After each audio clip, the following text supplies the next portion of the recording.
Hi Presto English viewers! Today is the day we practice reading.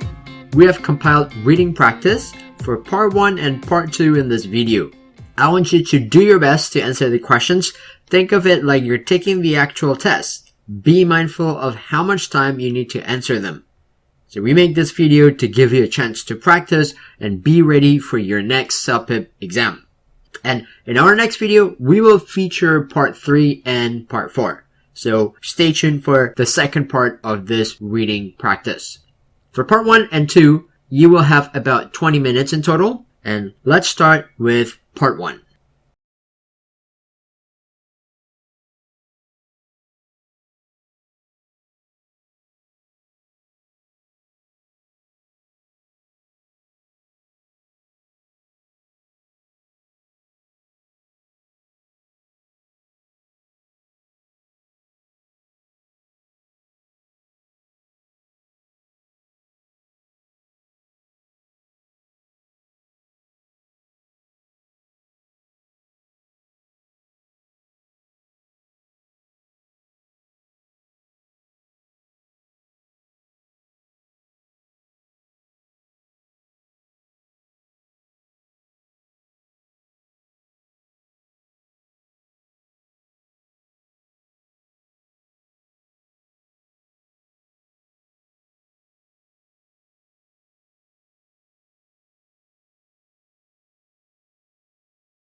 Before we go to part 2, please help us spread our videos by clicking the like button and subscribe to Presto English if you want to know how to speak English like a native. Now, let's continue with part 2.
Are you done?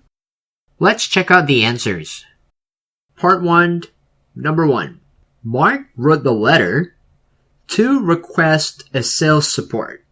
In particular, he actually wants to get a refund on his purchase. Not a technical support. Of course, not to compliment the store because he's actually upset, and not to express his satisfaction either. Number 2, Mark is unhappy with the store because the store A cannot give him a full refund. Remember, he wanted to get a refund. He didn't mention about asking for a replacement, and the store actually answered his phone, but he didn't get the answer that he wanted to hear, and we don't know whether the store has the missing cord or not. Number 3, before buying the TV, Mark, the answer is B, has shopped there previously. How do we know that? Because he mentioned that he has been a customer of the store for many years. This is not the first time he went there. Number 4, the TV antenna needs a cord to work, which is B. In his letter, he explained that the TV antenna box is already open, and maybe when the staff packed everything together in the box, the cord was not included, so that's why his box is missing the cord. Number 5, if his request is not satisfied, he will contact the headquarters to make another complaint.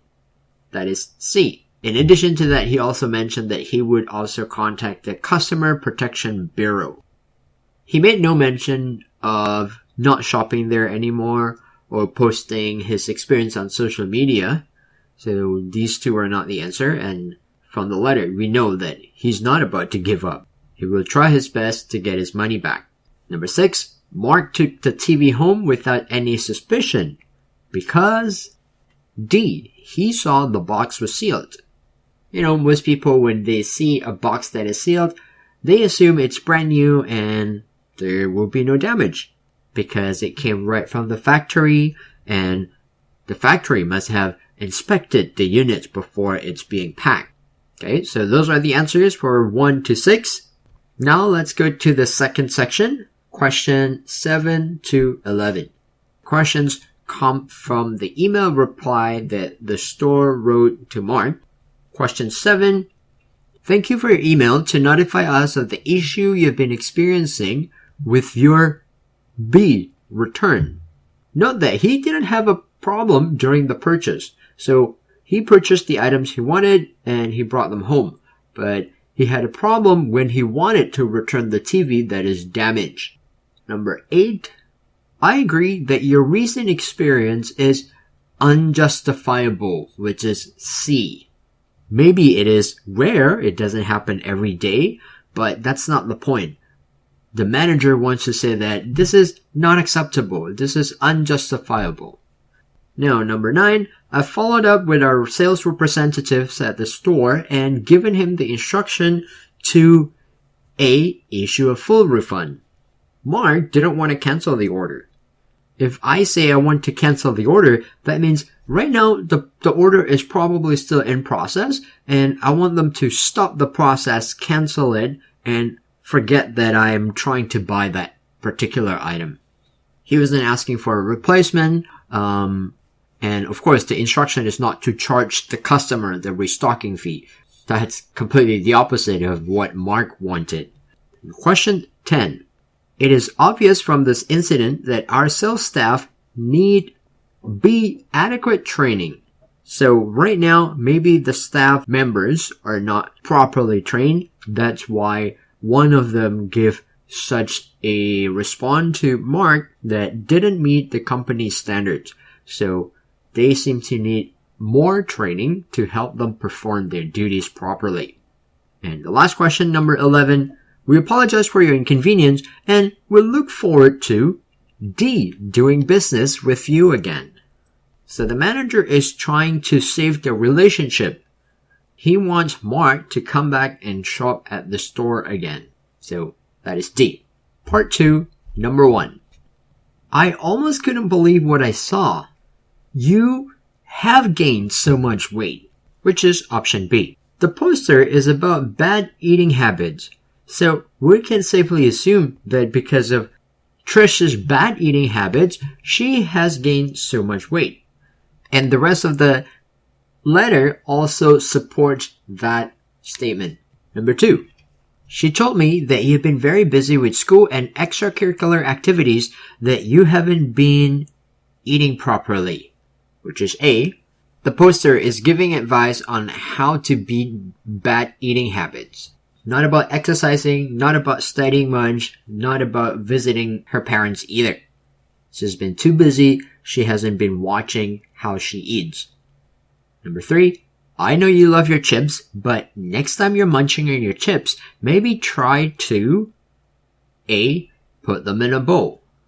If we refer to the poster, the fix when we eat too much is not to eat straight from the container. So if you're eating chips, pour the chips into the bowl so that you can see how much you're actually eating. Number 4, with your early morning classes, it's easy to skip breakfast, but you can always bring B, the cereal bars I made, which is the suggestion made also in the poster. Under habit number 3, skipping breakfast, the fix is to have healthy breakfast foods ready you can consume on the run, such as homemade cereal bars. And number 5, when you cram for the exam, try not to stay up so late, and when you have to, eat earlier. And then C, brush your teeth. So that's the fix for habit number 2, nighttime munching.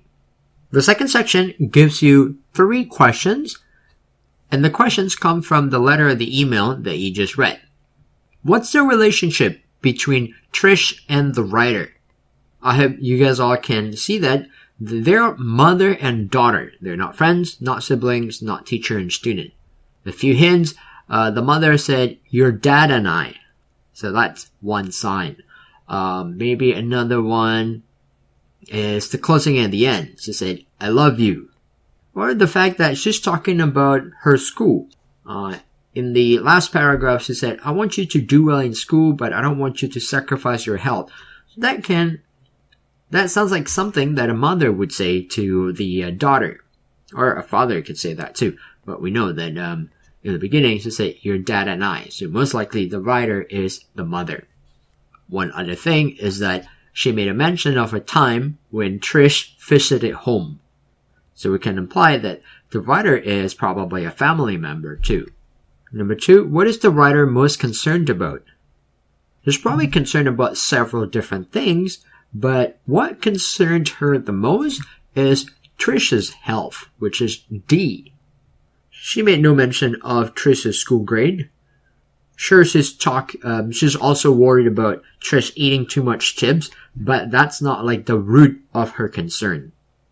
The root of her concern is that she's not eating properly, and because of that, she might be ill or unhealthy.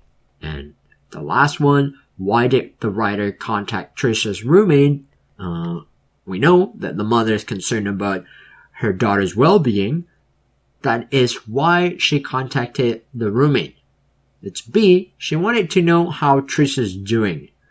She lives away from the parents because she's attending college, so the parents have to find out from a roommate to know how the daughter is doing. That is B. That's our reading practice for part 1 and part 2. We'll upload the rest of it in the near future. And as always, if you're not a subscriber yet, make sure you subscribe and click the bell icon so that you won't miss this reading video that we're going to upload in the future. If you want to help Presto English grow, make sure you like our video, leave a comment, send this video to other people who may need it. See you next time.